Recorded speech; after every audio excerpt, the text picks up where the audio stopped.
Hello and good evening viewers. दोस्तों, आज के नशस्त में हम बलूचिस्तान की जो ताज़ा सूरत हाल है, जो एक नॉर्मल सूरत हाल नहीं कही जा सकती, उस पर बातचीत करेंगे। लेकिन इस प्रोग्राम में हमारा जो स्पेशल फोकस होगा वो सरदार अख्तर मेंगल की जो हालिया मूव हैं बलूचिस्तान में, जो गुज़िश्ता दिनों डेवलपमेंट्स हुई हैं, उनके बाद वो जिस तरह एक्टिव हुए हैं, उस पर हम उसका अहाता करेंगे कि क्या सरदार अख्तर मेंगल जिन्होंने जो लॉन्ग मार्च शुरू किया है वो कहाँ जाकर थमेगा, उनके मुतालबात माने जाएंगे, बातचीत का कोई सिलसिला बलूचिस्तान में निकलेगा,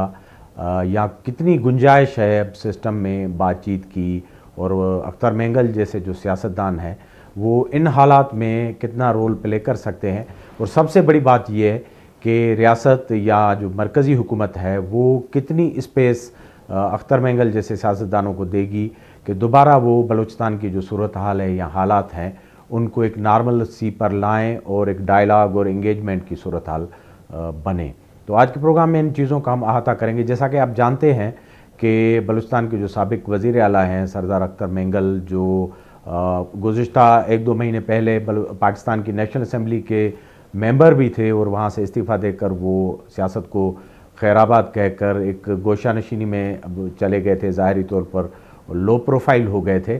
और मायूस हो गए थे सिस्टम से। जब उन्होंने इस्तीफ़ा दिया था तो उन्होंने इल्ज़ाम लगाया था कि ये सिस्टम ख़ास तौर पर पार्लियामेंट और वहाँ जो पार्टीज़, उनके साबिक दोस्त कलीग्स जिनके साथ वो काम करते रहे हैं, वो उनकी बात नहीं सुनते, और ये एक ऐसा फोरम है जो फुटाइल हो चुका है जहाँ डिबेट या अपना मौक़िफ़ जो है वो भी नहीं रखा जा सकता, और ऐसे फोरम का कोई फ़ायदा नहीं, और इसको ये कहकर वो छोड़ चुके थे और बज़ाहिर एक लो प्रोफाइल पॉलिटिक्स का हिस्सा बन गए थे। कभी कभार उनका कोई पॉडकास्ट या इंटरव्यू आता था जिसमें भी वो ज़्यादातर मायूसी की बातें करते थे कि उनके लिए और उनकी जनरेशन के लिए और उन जैसे लोगों के लिए बलूचिस्तान में अब स्पेस नहीं रहा। लेकिन गुज़िश्ता 1-2 महीने में जो सूरत हाल डेवलप हुई है बलूचिस्तान में, वायलेंस के, तशद्दुद के बहुत सारे वाक़यात हुए हैं, कैजुअल्टीज़ हुई हैं। जाफ़र एक्सप्रेस का वाक़या, मैं तो जब भी बलूचिस्तान की पॉलिटिक्स पे बात करता हूँ तो हमेशा कहता हूँ कि बलूचिस्तान की पॉलिटिक्स में कुछ लैंडमार्क वाक़यात हैं जो एक दौर के या बेंचमार्क के तौर पर गिने जाते हैं, जिनमें नवाब अकबर बुगटी की जो शहादत है वो भी एक ऐसा वाक़या था जिसके बाद बलूचिस्तान की सियासत आल टुगेदर जो है वो बदल गई। इस तरह थोड़ा पीछे जाएंगे तो 71 में जो बलूचिस्तान में नैब की जो हुकूमत थी उसको गिराना भी एक लैंडमार्क सूरत हाल थी। उसके बाद बलूचिस्तान की जो सियासत है उसमें ऑपरेशन हुआ, अफरा तफरी हुई और एग्ज़ाइल्स हुए, लोग यहाँ से चले गए, जो एक बड़ा लंबा पीरियड उस दौर का भी है। इसी तरह जो जाफ़र एक्सप्रेस का वाक़या है ये एक बेंचमार्क है, क्योंकि इस तरफ इस वाक़े के बाद जो है वो लेवल ऑफ एस्केलेशन या वायलेंस जो है वो अपनी पीक पर है, और जो पॉलिटिक्स की, डायलॉग की या इंक्लूसिवनेस की जो बात थी वो हमें बड़ी मध्यम और पस मंज़र में, बैक बर्नर में नज़र आती है, और पूरे स्क्रीन में एक तशद्दुद, वायलेंस और एग्रेशन की बात चल रही है। तो इसी दौरान जब जाफ़र एक्सप्रेस का वाक़या हो जाता है तो बलूचिस्तान में जो एक नई फिनामिना है, यूथ की फिनामिना है, पॉलिटिकल बलूचिस्तान यकजहती कमेटी, वो जाफ़र एक्सप्रेस से जुड़ी जो कुछ कैजुअल्टीज़ या डेड बॉडीज़ हैं उनको लेकर वो एहतजाज करते हैं, और 1-2 दिनों में एहतजाज, धरनों के बाद, वायलेंस के बाद गिरफ़्तारियाँ होती हैं। डॉक्टर महारंग बलोच जो BYC की रहनुमा भी है वो अपने साथियों समेत गिरफ़्तार हो जाती है, और उसके बाद पूरे बलूचिस्तान में मुज़ाहरे होते हैं। कराची में भी उनके जो साथी हैं, समीउद्दीन जो उनके और एक्टिविस्ट हैं, लीडर हैं, उनकी गिरफ़्तारी का वाक़या होता है। तो इस तरह एक सेंटीमेंट उभरता है, और उसी दौरान अख्तर मेंगल एक नए मौक़िफ़ के साथ वो उतरते हैं कि बलूचिस्तान में अब कोई उम्मीद नहीं रही, उसकी पॉलिटिक्स जो है इर्रिवर्सिबल हो गई है, और जो रेड लाइन है बलोच सोसाइटी में औरतों को गिरफ़्तार करना और उनको घसीटना बकुल उनके और उनकी जो चादरें सर से हटाना, तो ये इस तरह की सूरत हाल हो गई है कि अब अख्तर मेंगल के लिए बकौल उनके बैठना मुमकिन नहीं रहा, और उन्होंने एक लॉन्ग मार्च की कॉल दे दी। जो हालिया उन्होंने एक लॉन्ग मार्च की कॉल दे दी, और गुज़िश्ता 2 दिनों से वो बलूचिस्तान के जो अपना उनका आबाई गांव है वड, वहाँ से निकले اور انہوں نے مارچ کیا اور کوئٹہ کے قریب جو لک پاس کا علاقہ ہے جو ایک وادی کو باقی علاقے سے سیپریٹ کرتا ہے، اور وہاں ایک پہاڑی ٹنل ہے جو 5-8 سال پہلے بنائی گئی ہے، اور وہی ایک زمینی راستہ ہے، گزرگاہ ہے، جہاں سے آ کر آپ دو شاہراہیں ہیں، ایک جو تفتان سے کوئٹہ آتی ہے اور دوسری جو کراچی سے کوئٹہ آتی ہے، اس کو کراس کر کے ٹنل کو تبھی کوئٹہ میں آ سکتے ہیں۔ تو وہاں ان کا پڑاؤ ہے۔ آج کے دن وہاں وہ بیٹھے تھے، انہوں نے سٹ ان دیا تھا، کیونکہ شہر میں اندر آنے کے جو راستے ہیں حکومت نے بند کیے ہوئے تھے، تو وہاں وہ بیٹھ گئے، اور ان کے جو سٹ ان ہے یا دھرنا ہے، اس کے درمیان ایک خودکش حملہ آور نے اٹیمپٹ بھی کیا۔ یہ بہت اچھی بات ہے کہ پریمپٹ کیا گیا، اور وہاں جو محافظوں نے اور جو انتظام سنبھالنے والے لوگ تھے انہوں نے اس کو پکڑ لیا، اور اس نے اپنے آپ کو بلو اپ کر دیا، اور سردار اختر مینگل سمیت باقی جو اہم وہ یکجہتی کے لیے جو لیڈران آئے ہوئے تھے وہ سارے اور ورکرز محفوظ رہے۔ تو اس طرح جو بلوچستان کی پہلے سے فلیئر اپ صورتحال ہے، اس میں کوئی بڑا جو واقعہ یا پینک نہیں ہوئی۔ حکومت نے بھی اس کو کنڈیم کیا ہے۔ اب حکومت کی جب ہم ذکر کرتے ہیں تو گزشتہ دنوں حکومت کے جو وزراء ہیں جن پر گزشتہ دنوں بڑی تنقید ہوتی رہی جعفر ایکسپریس کے واقعے میں، کہ بلوچستان حکومت اتنا ویمنٹلی سامنے نہیں آتی میڈیا میں، اسکرین میں، یا اپنے موقف کے ساتھ، جس طرح وزیر اعلیٰ بلوچستان اکیلے جو ہیں آ کر ڈیفینڈ کرتے ہیں۔ تو ہم نے دیکھا کہ 3 جو وزیر ہیں گو کہ ان کی باڈی لینگویج اتنی بہت زیادہ پراعتماد نہیں تھی، کیونکہ بلوچستان کے جو تجربے ہیں بڑے بٹر ہیں، اور بلوچستان کی جو صوبائی حکومت کابینہ یا ذمہ واران ہے وہ سمجھتے ہیں کہ وہ جو بات کرتے ہیں یا ذمہ واری کی یا ڈائلاگ کی بات کرتے ہیں یا باقی چیزوں کی بات کرتے ہیں، تو تمام تر اختیارات ان کے پاس نہیں ہوتے، اور ان کے پاس بھی اتنا اسپیس نہیں ہوتا کہ وہ بڑے اعتماد کے ساتھ ان چیزوں کو کریں۔ لیکن انہوں نے بات چیت کی جو ہے وہ اندیا دیا، اشارے دیے، گو کہ انہوں نے اپنا جو روایتی موقف ہے بلوچستان گورنمنٹ کا، سینٹر کا، یا جو رولنگ اس وقت کلب ہے اس کا، انہوں نے وہ دہرایا کہ دہشت گردی کو کسی طرح بھی ٹالریٹ نہیں کیا جائے گا، اور اس کے خلاف جو کارروائیاں ہیں ریاست کی وہ جاری رہیں گی۔ لیکن ان دا مین ٹائم اگر ڈائلاگ کی بات نکلتی ہے تو وہ تیار ہیں بات کرنے کے لیے۔ دوسری طرف سردار اختر مینگل نے جب اس لانگ مارچ کی بات کی تو ان کے سپورٹ میں بہت ساری جو پارٹیز ہیں بلوچستان میں across the line, Pashtun parties, عوامی نیشنل پارٹی جس میں سر فہرست ہے، انہوں نے ان کی حمایت کی، نیشنل پارٹی نے، باقی جتنے بھی گروپ ہیں یہاں کے سول سوسائٹی کے یا پارٹیز ہیں، ایون انکلوڈنگ BYC، انہوں نے اس دھرنے کی حمایت کی۔ اب یہ جو سٹ ان ہے یا مارچ ہے، اختر مینگل کی جو پولیٹیکل لائف ہے اس میں دوسری مرتبہ وہ لانگ مارچ کے موڈ میں یا لانگ مارچ کی جو طرز کی جدوجہد کر رہے ہیں۔ پہلا انہوں نے بڑا جو لانگ مارچ تھا جس کے لیے وہ مشہور بھی ہیں اور گرفتار بھی ہوئے تھے، وہ 2008 میں پرویز مشرف کے جو آخری دن تھے ان میں انہوں نے کیا تھا، اور اس میں وہ گرفتار ہو گئے تھے، ان کے ساتھ 700-800 کارکن جو ہے وہ بھی گرفتار ہو گئے تھے۔ تو بڑا ان کا جو مارچ ہے اس میں بڑا کراؤڈ تھا، اور ایک بڑے لمبے عرصے کے بعد نواب اکبر بگٹی کی جو واقعہ تھا اس کے بعد بلوچستان میں جو خاموشی تھی یا بے چینی تھی، اضطراب تھا، اس کو دیکھتے ہوئے، ایکسپلائٹ کرتے ہوئے اور اس کو گیج کرتے ہوئے اختر مینگل نے ایک بڑی سمارٹ پولیٹیکل موو کی تھی، اور پورے بلوچستان کو انہوں نے دوبارہ سے ایک ڈیموکریٹک یا پروٹیسٹ کے ذریعے جو موومنٹ ہوتی ہے اس کے ذریعے اس نے چارج کر دیا تھا، اس بڑی خبروں میں رہے۔ اس کے بعد اختر مینگل صاحب اور ان کی پارٹی جو ہے آنے والے ادوار میں کسی نہ کسی طریقے سے پارلیمانی پالیٹکس میں اقتدار میں رہی، وہ on the floor of house, national assembly میں یا یہاں بلوچستان اسمبلی میں اپوزیشن کا رول ادا کرتے رہے، اور آپ کے یادداشت میں ہوگا کہ وہ کس طرح مختلف ادوار میں انگیج رہے پیپلز پارٹی کے ساتھ، نواز شریف کے ساتھ اور عمران خان کے ساتھ۔ ان کے جو 6 نکات یا 6 مطالبات تھے وہ بھی آپ نے سنے ہوں گے، وہ ہر حکومت کو پیش کرتے تھے کہ بلوچستان میں ڈائلاگ کے لیے یا اسپیس پیدا کرنے کے لیے سینٹر کے ساتھ کسی طرح بھی جو CBM یعنی کانفیڈنس بلڈنگ میئرز کے طور پر جو اقدامات ہو سکتے ہیں، ان میں ان کے 6 مطالبات کا بھی بڑا ذکر رہا۔ لیکن آپ نے دیکھا کہ آخری جو دور تھا عمران خان کا، اس میں وہ पुल आउट कर गए थे और बाद में वो इमरान खान के मुखालफत में चले गए थे दूसरे कैंप में, जहां पीपल्स पार्टी और नवाज़ लीग बैठी थी और उसके बाद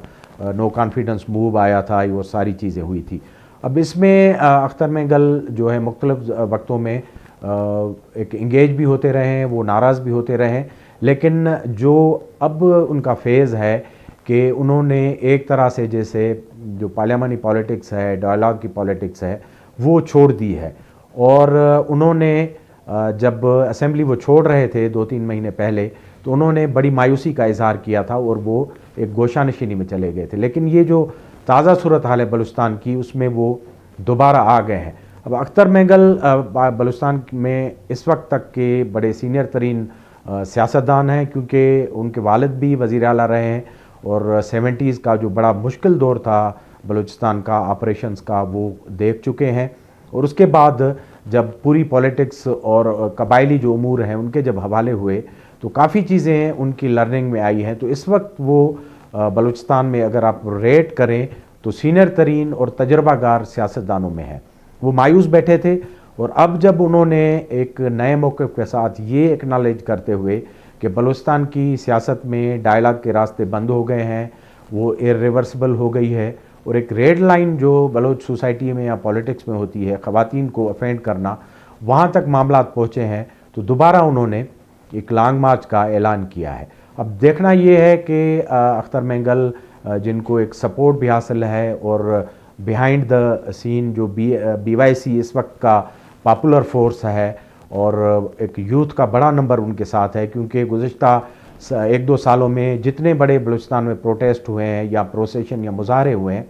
उनमें BYC बड़ी क्राउड पुलर रही है और ख़ास तौर पर डॉक्टर मुहर्रम बलोच। तो इस पूरी सूरत हाल में सरदार अख्तर मेंगल जो एक मुतालबात की फहरिस्त या डिमांड लेकर चल रहे हैं कि उन सारे कारकुनों को जो गिरफ़्तार हैं, इंक्लूडिंग मारंग बलोच और समीदीन और दूसरे जो हैं, उनको आज़ाद किया जाए और उनसे बातचीत की जाए और इनसे इंगेज हुआ जाए, क्योंकि वो ज़ाती तौर पर नहीं कह रहे, ना सिर्फ वो बल्कि डॉक्टर मालिक जैसे जो सीनियर सियासतदान और साबिक वज़ीर आला हैं और एक दूसरी जो बड़ी पॉपुलर पार्टी है BNP के बाद national party on the Baloch side of nationalist politics, वो भी कह रहे हैं कि अब वो लोग इस पोजीशन में नहीं है कि रियासत के साथ, इस्टेब्लिशमेंट के साथ या सूबाई गवर्नमेंट के साथ किसी सतह पर खुद इंगेज हों और ख़ुद से फ़ैसले करें, क्योंकि वो समझ रहे हैं कि अब स्पेस जो है वो बड़ा स्क्वीज़ हो गया है, उनके पास अख्तियारात नहीं है और सारा जो सेंटर स्टेज है या मैदान है वो नौजवानों के पास है और वो जिस पस मंज़र से गुज़रे हैं वो इस वक्त डायलॉग के किसी मूड में नहीं है। गो कि BYC ज़ाहिरी तौर पर एक पुरअमन और अपने मुतालबात के साथ और एक फ्रेमवर्क में काम करने वाली आर्गेनाइजेशन कहलाती है और देखा भी इस तरह गया है, लेकिन रियासत या रियासती इदारे या वहाँ से जो दूसरी तरफ सोच है वो उनको नथी करते हैं उन तमाम तंजीमों के साथ जो बड़ी सख्त गिर हैं और वायलेंस और बाकी चीज़ों को एडाप्ट भी करती हैं और उनकी स्ट्रेटजी या मोडस ऑपरेंडी भी इसी तरह की है, जिस तरह आपने गुज़श्ता दिनों बलूचिस्तान में मुख्तलिफ़ किस्म के जो संगीन वाक़यात हैं उनकी ख़बरें सुनी होंगी। तो अब ये बड़ी क्रिटिकल लाइन है और सरदार अख्तर मेंगल जिस तरह एक रस्सी पर ट्रेड कर रहे हैं, क्योंकि एक तरफ वो पार्लियामानी पॉलिटिक्स और पुराने उनके जो रुफ़का हैं मुस्लिम लीग, पीपल्स पार्टी या किसी हद तक इंगेजमेंट विद इस्टेब्लिशमेंट वो छोड़ चुके हैं, जिस तरह कहते हैं छोड़ा है हम वो गलियां। तो अख्तर मेंगल साहब वो गलियां छोड़ चुके हैं, अब नई राह पर वो गामजन है, जहां पर एक मरतबा फिर वो लॉन्ग मार्च में हैं, एहतजाज में हैं, जदोजहद में हैं, लेकिन अब के उनका टारगेट जो है वो किसी इक़्तिदार या बलूचिस्तान की जो मसनद है इक़्तिदार की वो हासिल करना नहीं है, क्योंकि इस वक्त ना उनके पास असेंबली में 2024 के इलेक्शन के बाद ना नंबर है, ना वो इतना मैटर करते हैं इस वक्त, या उनके अलायंस को या लाइक माइंडेड लोगों को इतना नंबर है कि वो फिलफोर कोई हुकूमत बना के इस तरह का बातचीत के बाद कोई इंतज़ाम कर सकें जिससे एक मैसेज जाए या कॉन्फिडेंस बिल्डिंग के जो है वो मेयर्स जो हैं वो इवाल्व हो सकें। तो इस तरह की किसी पोजीशन में नहीं है, तो वो एक बड़ा नए किस्म की राह पर गामजन है। इसमें जो सबसे डिफरेंट बात यह है कि अख्तर मेंगल इस मरतबा अपने बच्चों यानी जो मेंगल्स की 3rd जनरेशन है ان کے ساتھ میدان میں اترے ہیں. ان کی جو صاحبزادی ہیں ان کا بھی انہوں نے ذکر کیا اسپیچ میں، گودی بانڑی، اور ان کے جو صاحبزادے ہیں گورگین، گزشتہ دنوں 4-5 جو FIR ان کے خلاف وڈ میں لانچ ہوئی تھی، وہ ان میں نامزد تھے بہت سارے لوگوں کے ساتھ. تو وہ اپنی جو ینگ جنریشن ہے یا کمنگ جنریشن ہے ان کو اس لانگ مارچ میں اور جلسے میں اور سارے پروگرام پر پروٹیسٹ میں لے کر چلے ہیں. حالانکہ وہ جو خطرات ہیں ان کو بھی گیج کر رہے ہیں، لیکن انہوں نے ایک یہ جو بارگین ہے نئی پولیٹیکل اس پہ وہ اتر رہا ہے. جیسے انہوں نے میسیج دیا ہو کہ ان کی یا ان کے جیسی جو جنریشن ہے بلوچستان میں، وہ آلموسٹ جو ہے وہ ریٹائرمنٹ کو جیسے پہنچ چکی ہے، اور ان کے جو اختیارات ہیں یا گراؤنڈ پر ان کی جو پذیرائی ہے وہ اب اس طرح کی نہیں ہے کہ وہ ریاست سے کھل کر بات کر سکیں، مطالبات رکھ سکیں، منوا سکیں یا پے بیک کر سکیں اپنی سوسائٹی کو. تو یہ ایک واضح انڈیکیشن ہے کہ وہ سمجھتے ہیں کہ بلوچستان کی جو پولیٹکس ہے اب جو ان کی اولاد ہے اپنی، ان کے ایج کی جو جنریشن ہے، جس طرح ڈاکٹر مالنگ بلوچ ہے یا دوسرے ینگ جو ایکٹیوسٹ ہیں، ان کے پاس چلی گئی ہے. اور اس وقت اگر ریاست کو بات کرنی ہے یا انگیج کرنا ہے تو اسی جنریشن کو کرنا پڑے گا، کیونکہ آپ کو ہر طرف یہی جنریشن نظر آتی ہے جس کو کسی اقدار کا، کسی پارلیمنٹ کا، کسی بڑے ڈائلاگ کا، کسی انگیجمنٹ کا کوئی تجربہ نہیں ہے، لیکن ان کے پاس ایک پیشن، جذبہ اور ایک ایکٹیوزم کا جو آپ سمجھیں کہ ایک ڈرائیو ہے وہ موجود ہے، اور آپ کو وہ بلوچستان میں نظر آ رہی ہے. اور باقی ساری جو چیزوں پر وہ اثر انداز ہو رہی ہے، انکلوڈنگ اختر مینگل کی جو اپنی پالیٹکس ہے اور ڈاکٹر مالک بلوچ کی. گزشتہ دنوں اس پالیٹکس کو BYC کے جو موقف تھا الیکشن میں، اس نے بہت بڑا دھچکا پہنچایا، اور بلوچ نوجوانوں کا ایک بڑا نمبر جو ادروائز ان کا ووٹر اور سپورٹر تھا وہ الیکشن سے آئسولیٹڈ رہا. اور نتیجے میں آپ نے دیکھا جو گیپ پیدا ہوا اس میں جو وفاقی پارٹیز تھی یا جو مینجمنٹ تھی یہاں پر انجینئرنگ تھی، اس میں ایک ایسی نئی لیڈرشپ بلوچستان کی پارلیمنٹ میں آئی ہے جو اس سے پہلے کبھی نہیں آئی. ان کا کوئی سیاست تجربہ نہیں، اور جو عرف عام میں ان کو فارم 47 کی جو پیداوار کی جنریشن ہے یا لیڈرشپ ہے وہ کہا جاتا ہے. تو اب یہ ساری چیزیں ایوالو ہو رہی ہیں. اختر مینگل نے تاریخ میں ایک دفعہ پھر ایک بڑا قدم اٹھایا ہے لانگ مارچ کی صورت میں. اب دیکھتے ہیں کہ یہ بلوچستان میں جو ایک یوتھ ہے اس کے حوالے ایک پوری سیاست اور پوری حکمت عملی ہینڈ اوور کرنے کا ایک ذریعہ بنتا ہے، یا دوبارہ سے بلوچستان کی جو بگڑتی ہوئی صورتحال ہے اس میں کوئی ڈائلاگ کا، کوئی بات چیت کا یا کوئی اس طرح کے پریشر کا نتیجہ یا پیش خیمہ بنتا ہے، جس سے ایک عالمی پریشر بھی بنے اور لوکل جو ملک گیر پریشر ہے وہ ان کی پارٹیز پر بنے جو ان کی سابقہ حلیف رہی ہیں مسلم لیگ نواز. کیونکہ سردار اختر مینگل نہ صرف 90s میں نواز شریف کی جو صوبائی حکومت ہے ان کی سپورٹ سے وہ ان کا حصہ رہے، بلکہ بہت سارے الائنسز میں وہ رہے. پیپلز پارٹی کے ساتھ بھی ان کے بڑے ورکنگ ریلیشن شپ رہے ہیں. تو وہ کس طرح ان ساری چیزوں کو سم اپ کر پاتے ہیں، وہ ابھی عید میں ایک آدھ دن ہے،